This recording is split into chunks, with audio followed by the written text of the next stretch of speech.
Hello, and from my side, a warm welcome to everyone who joins us today.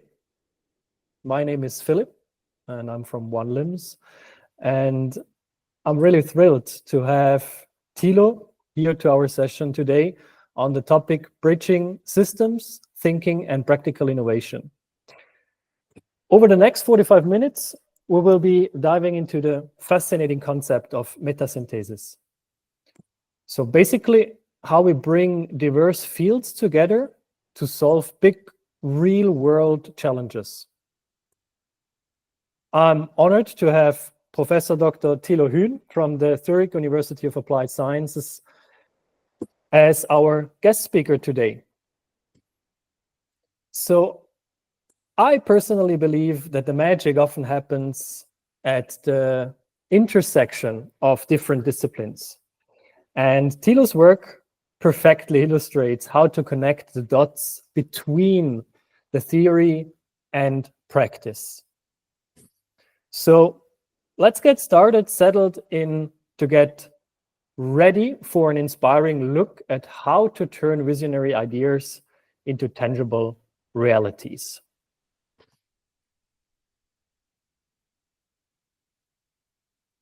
Before we start,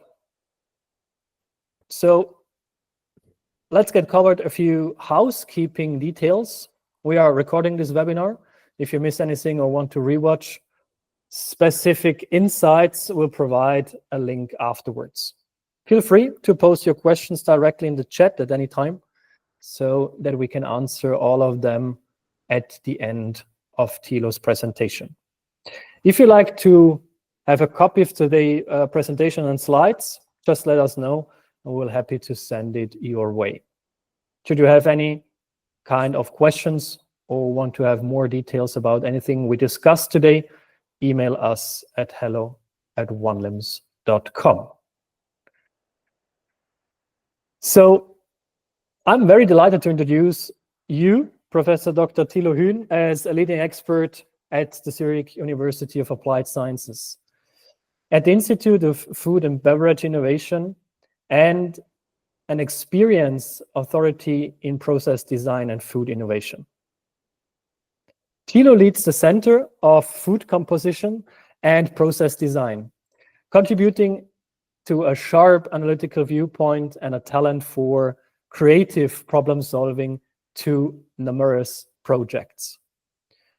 Tilo's proficiency in transforming theory into market-ready solutions distinguished him. His work on Dieter Meyer's Oro de Cacao, where he revolutionized cacao processing, and his project ReNut exemplifies how interdisciplinary thinking and systematic research can yield practical, impactful results. Colleagues and also collaborators commend Tilo for his teamwork approach, merging insights from science, engineering, and entrepreneurship to optimize production processes and convert ambitious ideas into feasible products. For today, Tilo will discuss how he utilizes metasynthesis, integrating various knowledge fields, advanced technologies, and industry insights to address challenges in food technology and other fields. His friendly demeanor and authentic passion for innovation promise to make this session enlightening and enjoyable. In this webinar, Tilo will offer valuable strategies for closing the gap between research and market conditions. His perspective will motivate fresh approaches to process design, sustainability, and actualizing transformative ideas. And now I want to give you the word, Tilo, to share your screen and explain the metasynthesis in reality. This is when it comes to digital tools. We are living in the digital age, and I'm happy to talk to you today about metasynthesis and reality, bridging the system thinking and practical innovation. Thank you very much, Philip, for the invitation and the warm words you already found to introduce me. I think some people, if they are not observed from my side, would perhaps say I'm sometimes a diva. This could be right. Yeah? My expectations are high, and I love to work with others and dive into the chaos to explore the unexpected, the unknown. And today I want to share a little bit my view and my experience on doing that. Explorations between artificial intelligence and automated thinking. For me, it's more automated thinking than artificial intelligence. Intelligence is a big word, but we will come to that later. You will find some publications around that topic on the net. I published on the times which are changing. We are in the middle of a societal evolution, perhaps between the digital and the universal turn. And I have a utopic view for our societies. I hope we will continue in the direction of an environmental turn where ecological awareness for the planet and for all living things and perhaps more on the planet. Sometimes it looks a little bit more dystopic. We are really living in challenging times, and I think every one of us can contribute to bring a little bit more responsibility, respect in the world. And without revenue, this is not possible for sure. So I invite you to read this article if you want and come back to me. It's not discussing on that. But we realized in the last, let's say, some hundreds of years that science and community is influencing very much, vice versa. And starting with the Copernican turn over the linguistic turn, now we are in the middle of a digital turn. And, yeah, automation is very important for taking the challenges we have on that planet. In that context, in hyper context, if you want, we worked, Michael Dieler and myself worked on a concept calling Metaversity in that case. So what are the necessary skills and abilities to stand in that digital vortex of qualification and changing the whole offer of some universities and the collaboration with students and the economy and the society as players in that very important field. Again, I invite you to read that and come back to me, to us, to have a conversation on it. This picture I created with such new large language models, and the ideas are based on a quote which is very much linked to Peter Drucker. Culture eats strategy for breakfast is an interpretation, so he never said that. So far I searched literature. He said culture, no matter how defined, is singularly persistent.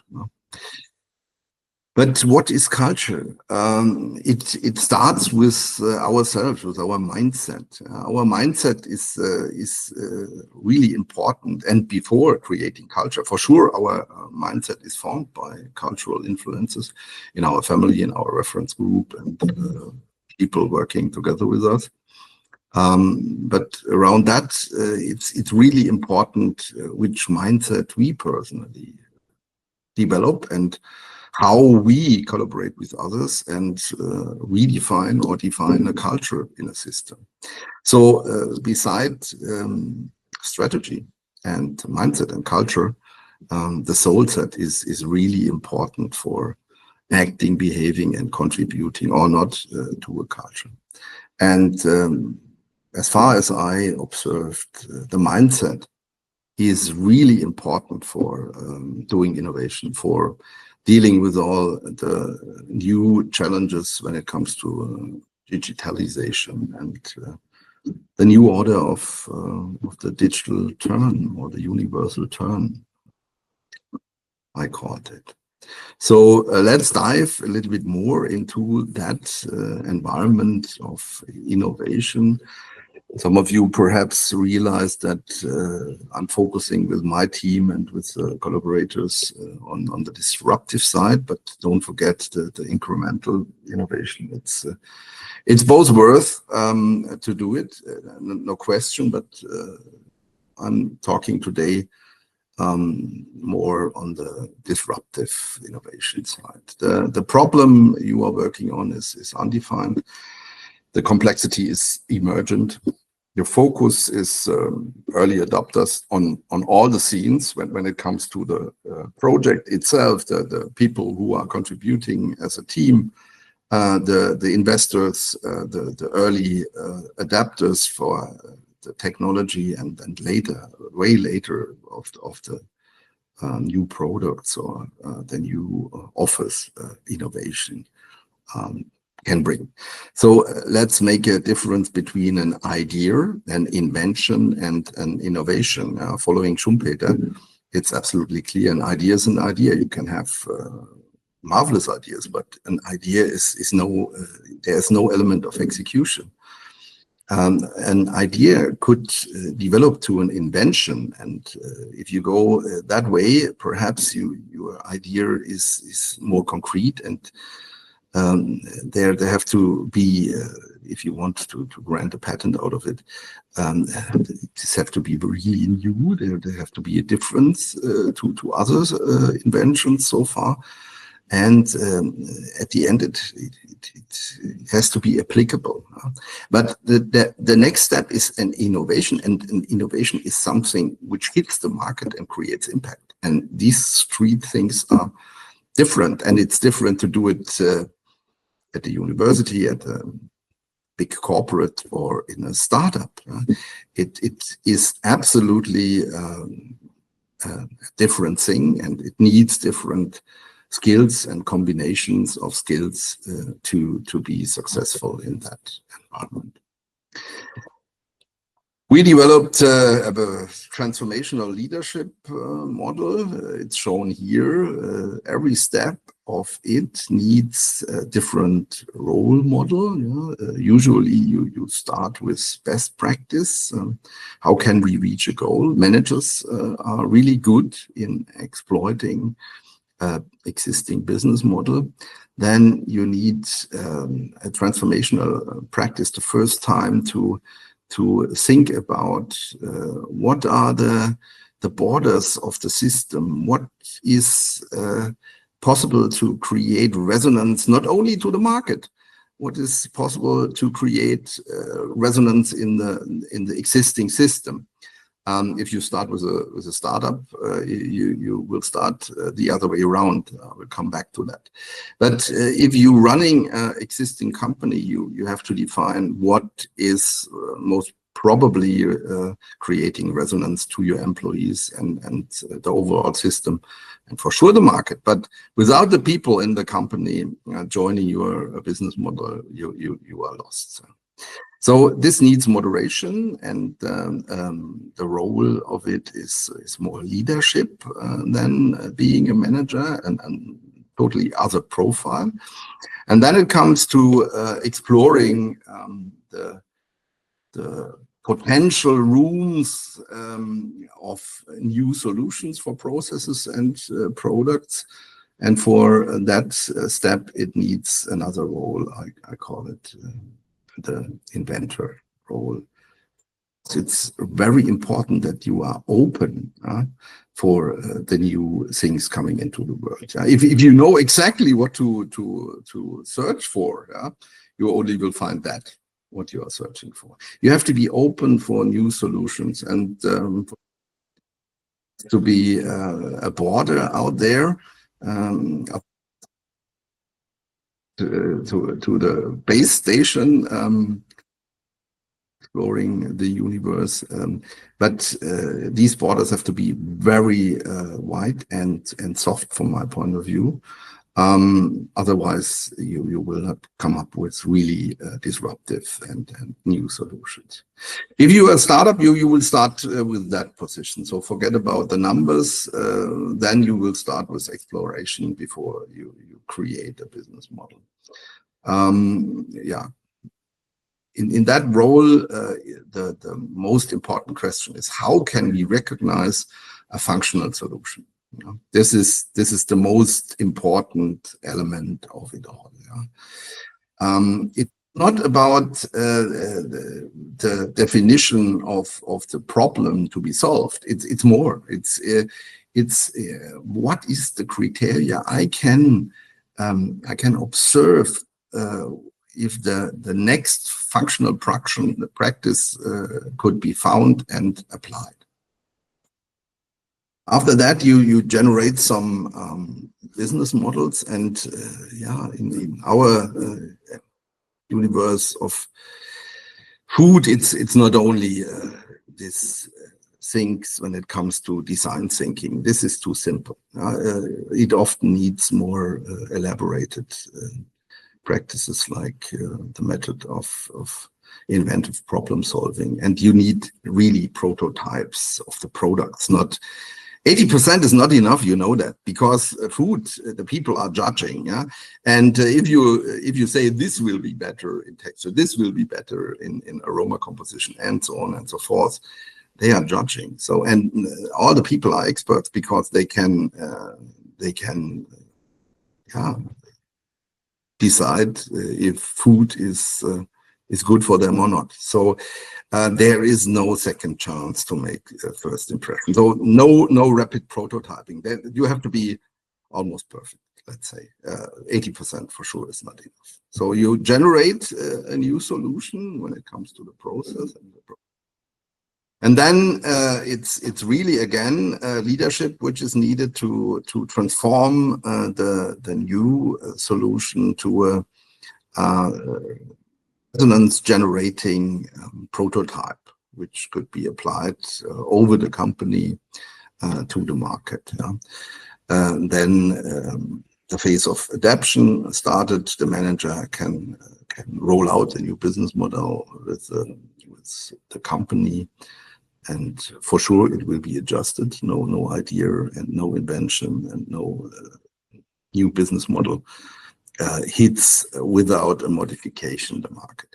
And for it all, it needs a role, I would call it steward, looking for all the sub processes fitting the same direction. And this is really important, that even the board of directors is involved in really disruptive processes. Otherwise, you can lose your existing business model and generating no EBIT, and then sooner or later the company will disappear. So this is really a process where the C-level and the board level should be included, and the role of a steward, from my point of view, is to look for all the things working very closely together, and looking over the horizon, not only to the horizon, looking over the horizon, what could most probably happen next time. Yeah, I apologize a little bit for the title. Unified theory of system is perhaps a little bit bold, but this was produced by myself last Thursday for this Thursday. because some people like Philip asked me, well, what is behind the story of your innovation journey? I put it all together. Let's say this is the essence of the last 30 years, and I'm honest. It's only a stage. It's on a cruise tour with a sailing ship for sure. For myself, it is one Haber. It's a stage. It's not complete. I apologize for that. I started years ago, trained as a wine grower, standing with one of my mentors in the field, looking for the plants and start to understand biological systems. Socialized on a little farm. I have some experiences with growing plants and animals and so on. And later on, I was fascinated from this work in biological systems theory from Umberto Maturana. Really, I recommend to, if you want to dive more into the mindset of disruptive innovation, please join these references. They built most important terms working on MIT on this recognitional science topics, self-organizing intelligence, I would call it. It's really around autopoietic living systems and self-organizing, self-reflecting systems. They switched the observation from homeostasis to homeodynamic. This could be easily described for a metabolic system. Perhaps you have a picture in your mind where some chemical substances are placed there with some enzymes in between, and almost every substance is a substrate for enzyme kinetics, and then from this substrate a product occurs and so on. If you take only a picture of this happening, you are at the homeostatic level, but in living system it's dynamic. So almost every substrate is a product, and this product is a substrate for another process. So in systems like microbiological systems like yeasts, we have more than 6,500 enzymes. They are acting in parallel and producing marvelous things in the metabolism in parallel. So this is all around biological understanding. Then let's switch to technological understanding. It's from my point of view very influenced by Genrich Altschuler. This is contradictional solving intelligence, contradiction solving intelligence.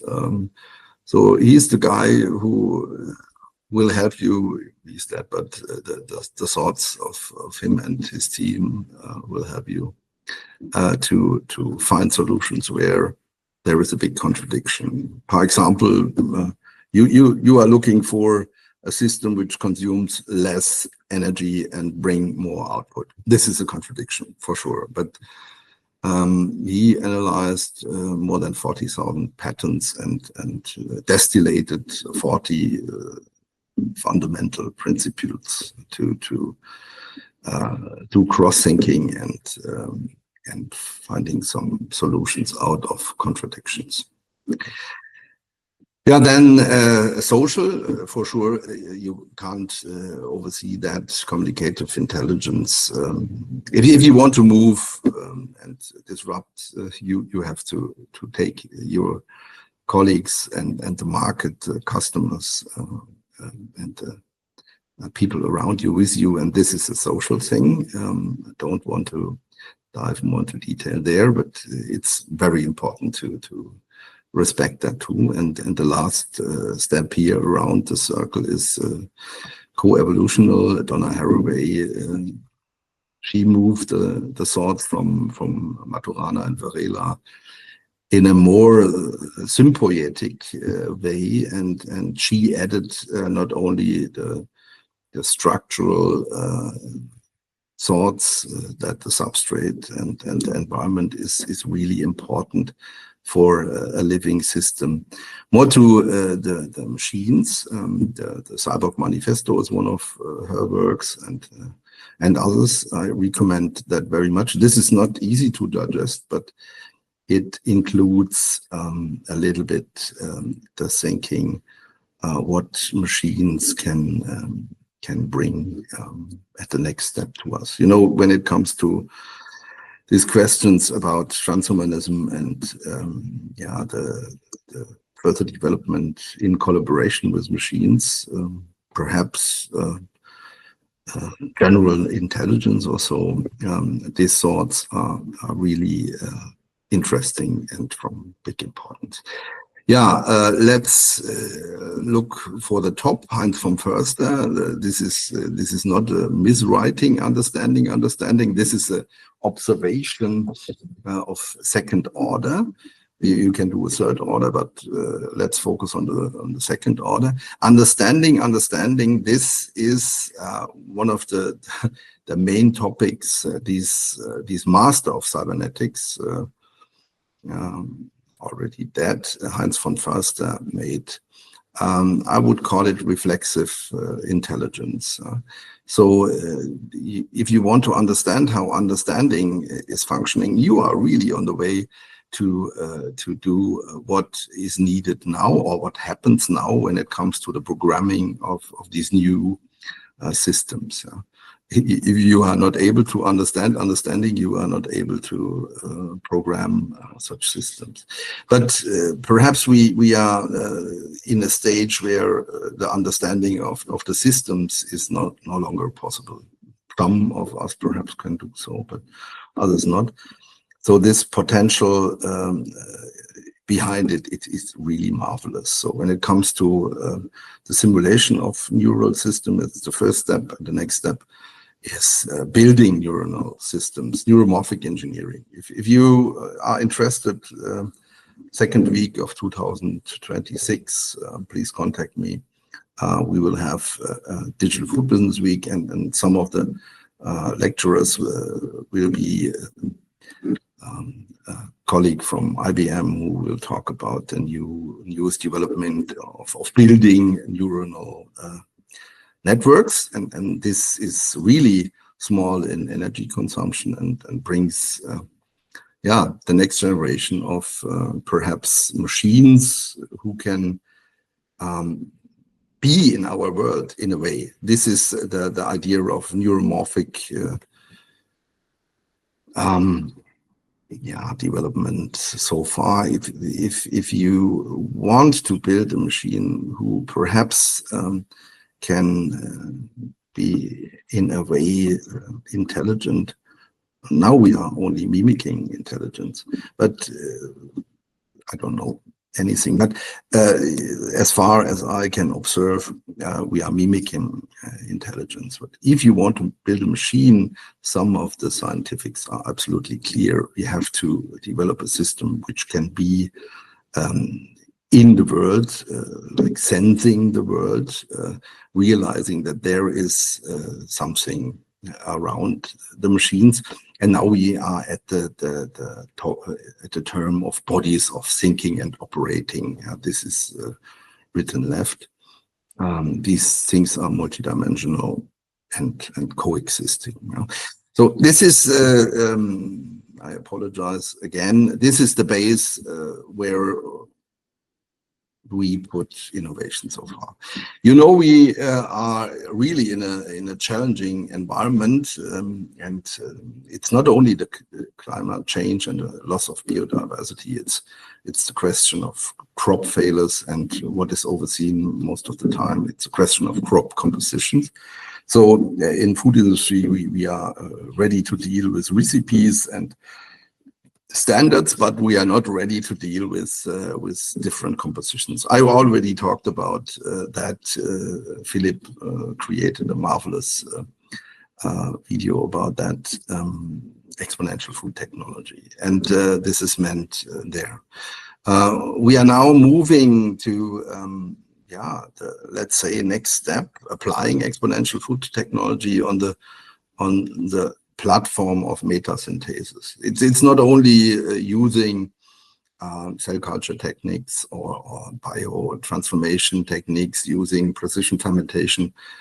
It's the upcycling of biomolecules. It's the incycling of side streams which then were prevented, and so on and so forth. And I will continue on that. Metasynthesis, I call it the silver revolution. You will find some publications on the net too. It takes more than 10,000 years, the Neolithicum, to use and develop the photosynthesis as a base of green revolution. And now in the last 100 years, let's say, science really brought us some insights. And please, I want to make a bold quote. Yeah? We are not smarter than nature. Yeah? We are smarter with nature, understanding nature. We don't understand anything, but something, and we can use it in a more clever way, in a clever application. So some of us thought that we can, by using, for example, agrochemicals, fertilizers and pesticides, we can control the nature in the field of nature. But you see, by changing climate and so on, and losing biodiversity, it's not so easy to control nature in nature, or control production in a natural environment. It's more easy to control that in a reactor. And this is the way we want to go. The green revolution gives us calories, and it will coexist for sure for a long time. But the silver revolution gives us possibilities. And at the end, we'll design our life with it. Yeah, this is the look back, 3.5 billion years ago, left picture, it was hot here, most probably, I wasn't there, but most probably around 80 degrees centigrade or hotter. And some bacteria are able to survive or were formed there. This is autopoiesis. And later on, so 2.5 billion years ago, some algae, and before cyanobacteria, and later on you see the plants were invented by nature. So the concept of using syngas, so methane, hydrogen, CO2, and so on, using with some one-cellers were developed 2.5 billion years before. And this was before the marvelous concept of photosynthesis was developed by nature. And this really influenced the last 10,000 years. From hunters and gatherers over farmers and settlers to specialists and industrializers, now to automators, and here we are with first limbs too, and digitalizers. This brings more efficiency and it brings deterritorialization. This is the concept of metasynthesis.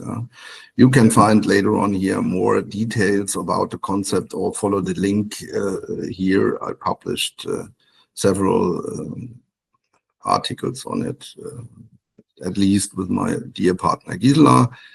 This is available in German and in English. It gives an overview about the ideas of human engineered processes that will really bring new solutions. Imagine, there are companies out there using CO2 to produce something like milk. There are companies out there to produce biomass to feed animals, or biomass to be included in some food stuff. So the feed and food systems are revolutionized by this concept of metasynthesis. I developed 10 commands for the age of metasynthesis. Want to go quickly to it.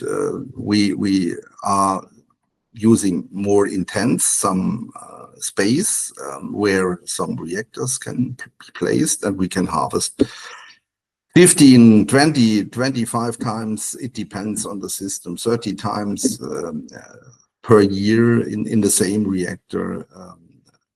Our substrate we invested in, which is then molecular upcycle to what we want to create in there. And yeah, it comes to the point where food is no longer grown and harvested, it's designed. Food is information, not just matter. You know, here, when someone talks about understanding what is needed for a person, this is the way to go. We are at the beginning for sure to understand the molecular message of food, but yeah, there are some interesting things going on when it comes to the microbiome and the nutrition uptake and the individual need for some food. Decomposition. Defragmentation, all streams are mainstream. We have some examples like renut, where we produced such things using all the stuff, the whole nut, the hard shell, the soft kernel, and further the fruit flesh of an almond, which is a stone fruit. This could be valorized altogether. So defragmentation. Commodification was a big problem in food. Yeah, you know that. This was treated like toilet paper sometimes. Yeah, sorry to say that, but the really high. And nutrition is built for humans, not for markets. So we have to readjust the thinking around it, and we will come to decommodification. Deindustrialization, you know, intensifying all the agro-food business leads to really the chain of foods, the value chain. Yeah, we have to change to value network. Food systems should be fully regenerative. Sustainable acting is not enough. We have to repair something. You can't repair anything, but we should repair the things we are able to. Decoding, evolution is no longer limited to biology. You know, this is not my personal point. I wouldn't apply genetic engineering on myself, but this happens. Sooner or later, there are some companies out there promising, first for working on some really people who are suffering with illnesses and so on, and later on it will come to optimization of the whole nutrition system. This is foreseeable. Decoupling, food must produce energy and not consume energy. Regenerative practices and the use of all the energy which is produced out of and for food. The definition of food will keep expanding. I think this is only limited by creativity. So what we are seeing now, it's when it comes to longevity and enhancing lifespan with more fitness, this selfness things, for sure, that is the sad part of the story. It's perhaps for the beginning limited to only very wealthy people, but this is a big movement. So I hope at the end it will democratize, that we can see that food is no longer bound to the geography where you were born or socialized and live, and it's affordable for anybody. This is, I think, really important. Finally, diversification. You know, some people really thinking on transhumanism and being part of a machine structure or so, or chips implemented. It's again not my way to go, but this for sure is a way which could happen too. And the silver revolution is ideal to produce really individual designed food for people who want to enhance themselves. For thousands of years, food was what we harvested and processed. Now, food is what we create for our individual needs. Thank you very much for your audience. I think I reached the limit and we started late. Apologize again.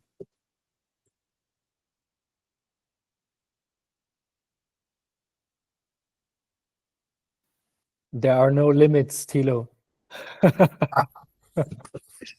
Thank you very, very much for sharing your knowledge and also giving this inspiring presentation about your research, innovative projects, and also your work.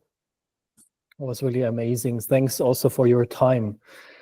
You mentioned a lot of very interesting topics or terms, like the quote from Peter Tucker, so the culture eats strategy for breakfast, also related to the understanding of the unified theory of systems. Was very inspiring and also new to me. You mentioned, very important, the event of Digital Food Business Week. It's the second week of 2026 in Wädenswil, I think. You will contribute too again, I hope so. Looking forward to, would be amazing. Yeah, and also we'll join the lecture with the guy from IBM. Will be very nice. You mentioned Silver Revolution, and also you created the 10 commands for the stage of metasynthesis. So there are some really new topics and statements that are new to me and give me some food for thought. By that, I brought up a question that's related to the topic you mentioned. So is it always essential to use machine learning and automated systems, or can simple low-tech solutions sometimes prove to be more effective? Yeah, I think, I'm now broadcasting from Rüdesheim. We are in our little family binary, and I frequently, and I will have today, my hands on the plants and in the soil. So low tech, as we socialized as farmers or wine growers or whatever vocational experience you have, these experiences are very important. But at the other hand, I see that the new tools are really of big potential. You know, I started learning some programming languages and programmed for the German weather forecast system finance my study program, and since then I'm absolutely fanboy of computational tools. And now we are living in a phase where you can install a large language model after loading it down from GitHub on your local computer. You have to have a bit of computing power, but this is now available soon. Yeah, I don't want to make any advertising, but you know, I've seen big towers, big investment 10 years before, or 1.5 million, and you can get today the same computing power soon for 3,000 bucks. And having the opportunity to do it really local in a safe environment, because if you put something into a large language model, you don't know what happened with that information. But you can install it locally. You can really explore new things. We already started using traditional programming language to explore that. But when I look to the horizon, what is coming up, it's really marvelous. So I would say for the skilled person, it's an instrument. It's not a tool. This is perhaps a difference we can make. It's an instrument to create a new reality, to create new solutions, innovations which come into our world. And yeah, I love to do both, but I think now we should be able to understand a little bit of this universal turn, which will happen to all the societies living on that planet. And if not, we are delivered. I know you can't translate such wir sind geliefert. It's not possible to translate it in English, but this is the big challenge. We have to be ready to understand something, not everything, but something. Otherwise, we are absolutely lost. And to try to regulate everything in that field is not efficient too. There are people who will do all the crazy stuff, and there is a big risk with it. Mm-hmm. So we are a student at every stage of our life cycle.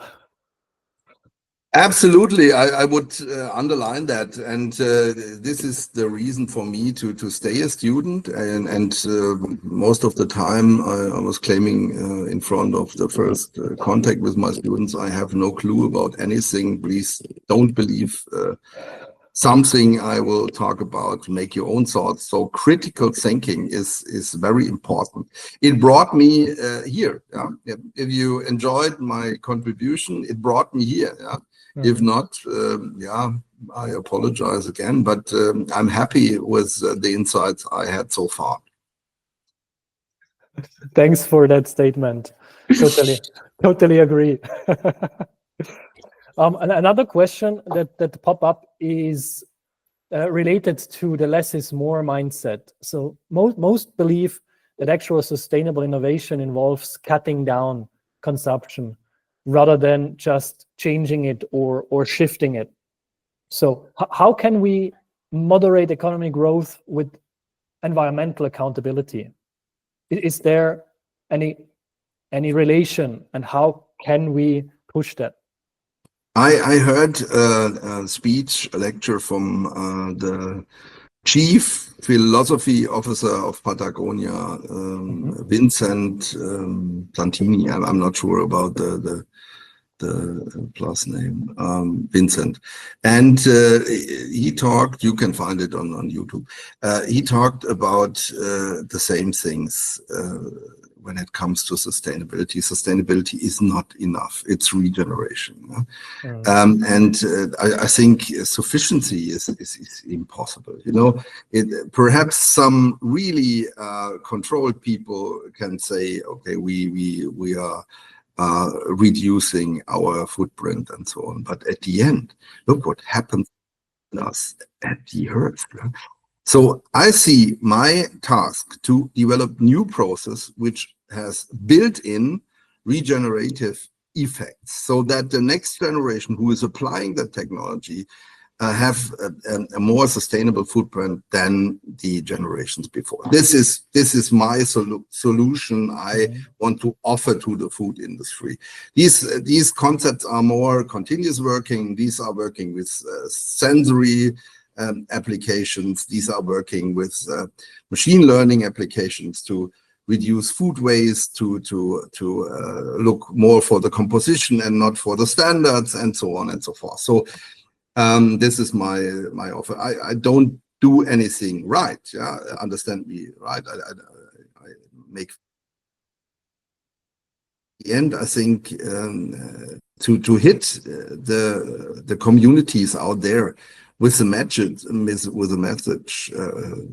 reduce your consumption. In our times, it's extremely difficult.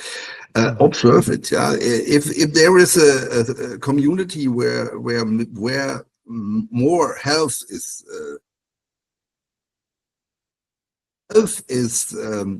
available, they change their consumption patterns to sometimes unhealthy practices. So to create some healthy insights, this takes us generations. And I think that there are some examples which shows a good practice, but I think it's an illusion to solve the problems only by sufficiency. Interesting point.